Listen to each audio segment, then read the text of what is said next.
après les auberges espagnoles. C'est bien. Les estaminets évidemment. Avec Gilles Guillon. Gilles Guillon qui a de multiples vies, des vies de randonneurs, des vies de journalistes automobiles, des vies d'éditeurs, et qui, avec une nouvelle maison d'édition qu'il vient de créer, Paul Mort Édition, sort la Bible des estaminets, les meilleures adresses de la région. C'est un 4e opus sur les estaminets pour Gilles, avec, disait-il tout à l'heure, cette fois, une notion véritablement de coup de cœur. Quelque chose qui n'est pas exhaustif, sans doute, mais qui, ce sont des estaminets où l'on inviterait volontiers ses amis et pas ses ennemis. Oui, voilà, c'est ça. En fait, c'est mon 4e livre consacré aux estaminets. Et sur les précédents, il y avait un désir c'était de l'exhaustivité, c'était de montrer, de répertorier, de recenser tous les estaminets de la région et de les présenter. Cette fois-ci, avec Sébastien Gavini, mon co-auteur, Sébastien s'occupe de la Belgique et moi du Nord-Pas-de-Calais, on s'est dit, cette fois-ci, on ne met que ceux qui nous plaisent, qui nous intéressent. C'est un guide complètement subjectif. Il n'y a que 200, il y a écrit 200 sur la couverture, il y en a 209 en tout. Ce sont des établissements qui sont dans ce guide parce qu'ils nous plaisent. Maintenant que le guide est imprimé, je me rends compte que Sébastien a été beaucoup plus sévère que moi parce qu'il a vraiment élagué dans les estaminets belges. Il en a supprimé beaucoup que moi j'aurais laissé. Je suis un peu moins intransigeant que lui. Là, c'est vraiment une sélection d'endroits. Il y a écrit les meilleures adresses de la région. C'est nos meilleures adresses de la région.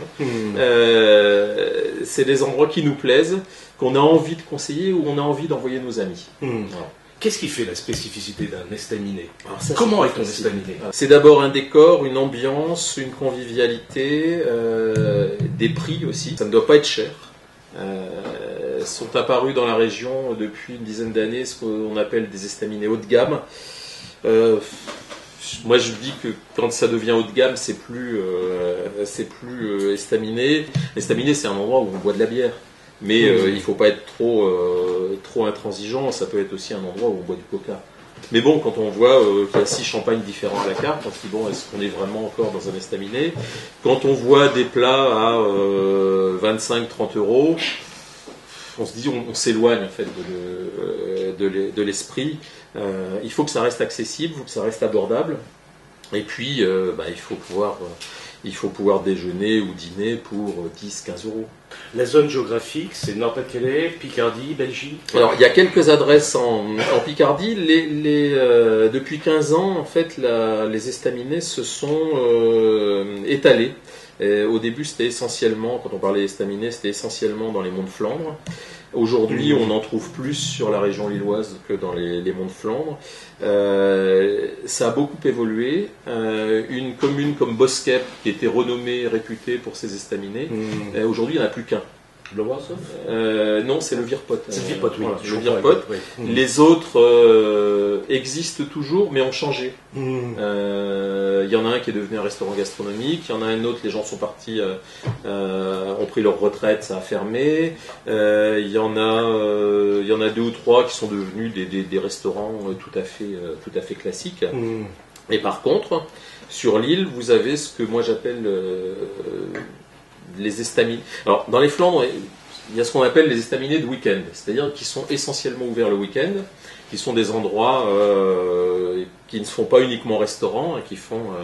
on peut considérer que c'est des tavernes, en fait. Les Belges utilisent beaucoup le mot taverne pour désigner ce genre d'établissement, donc des endroits où on boit, où on s'amuse, où on mange.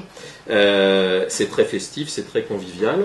Sur la métropole lilloise, c'est différent. D'abord, ce sont des estaminets qui sont ouverts toute la semaine, qui sont ouverts midi et soir, qui sont des restaurants au décor d'estaminet. C'est-à-dire on mange des spécialités régionales dans un décor régional. Il y a une convivialité aussi, mais c'est pas le genre d'endroit où on va pour passer sa soirée au bar en buvant des bières pendant qu'il y a des gens qui mangent à la table à côté, ou alors pour jouer à des jeux traditionnels. Donc on s'éloigne un petit peu de l'estaminet traditionnel, mais l'esprit il y a une sorte d'adaptation, en fait, d'adaptation de l'estaminet rural au monde de la ville. Ouais. Vous avez eu des surprises, vraiment des gros coups de cœur, des choses que vous ne connaissiez pas, que vous avez encore découvert? C'est toujours. Ah oui, oui. Là, il y a un renouvellement là depuis 3-4 ans. Je me souviens plus du nombre, mais dans ce guide sur les 200, alors, attendez, la moitié de ces établissements ont vu le jour ou ont changé de propriétaire depuis 5 ans.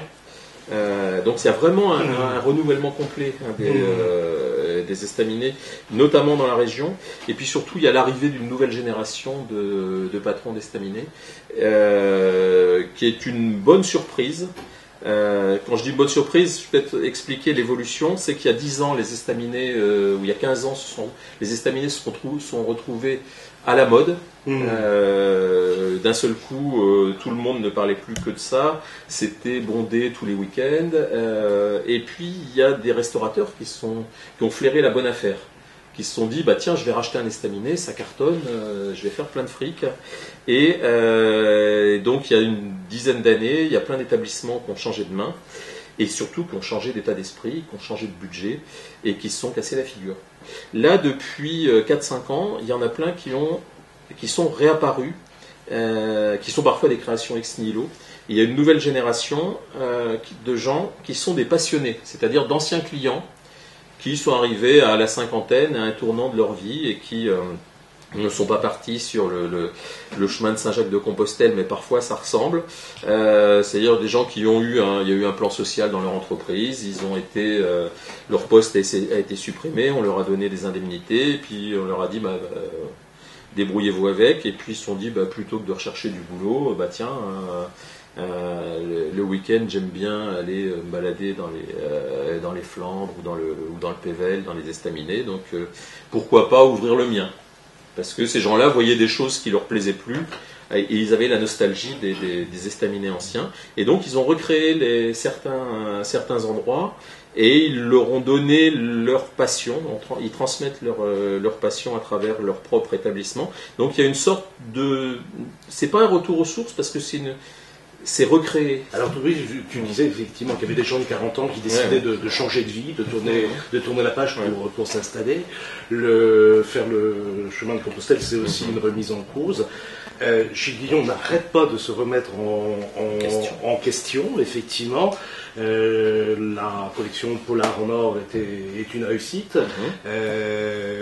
Gilles Guillon tourne la page, s'engage dans une nouvelle histoire. Qu'est-ce qui fait toujours courir Gilles Guillon? Je sais pas, là on m'a un peu poussé en fait, parce que j'avais décidé d'arrêter de travailler, je suis parti faire mon tour du monde, donc c'est quelque chose que j'avais pas pu faire à 25 ans, donc arrivé à 50 ans, donc j'ai fait le tour du monde. C'était un peu comme faire une grande randonnée en fait, puisque moi aussi je dormais dans des dortoirs, des auberges de jeunesse et tout, même si j'avais plus tout à fait l'âge. Mais c'était sympa, ça permet de voir plein de choses, de croiser plein de gens. Et puis, quand vous vous baladez comme ça avec votre sac à dos, et que vous croisez quelqu'un qui a un sac à dos aussi, il y a un lien en fait. On se reconnaît et puis forcément on va vers l'autre, on demande d'où il vient, etc., où il va, et on se croise. Et en fait, c'était une balade qui m'a permis de croiser plein de gens. Puis quand je suis revenu, j'avais pas vraiment d'idée de ce que je voulais faire.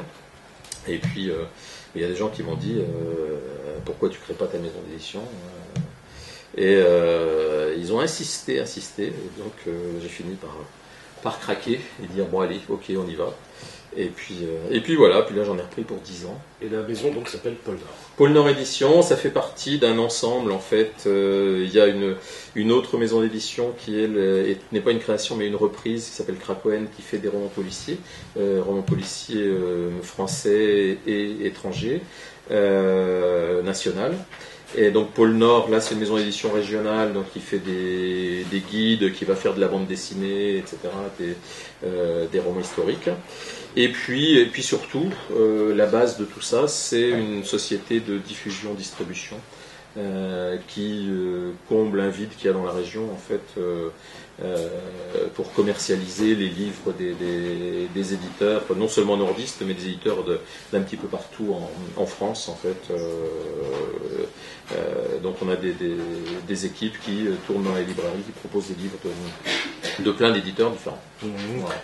Donc c'est un gros projet. Je suis pas tout seul hein, en fait. On est tout un groupe. Moi je suis juste une petite. Je suis la partie visible de l'iceberg. Dernier élément, on est dans le temps des vacances. Le livre est édité en partenariat avec France Bleu Nord et chaque matin sur France Bleu Nord. Voilà.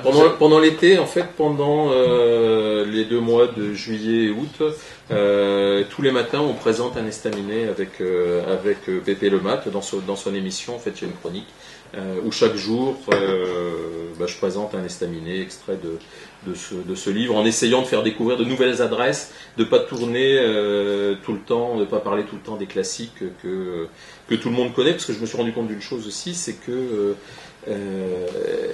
tout le monde connaît toujours les mêmes estaminets, alors qu'il y en a plein d'autres qui méritent d'être découverts, et ceux qu'on connaît ne sont pas forcément les plus intéressants.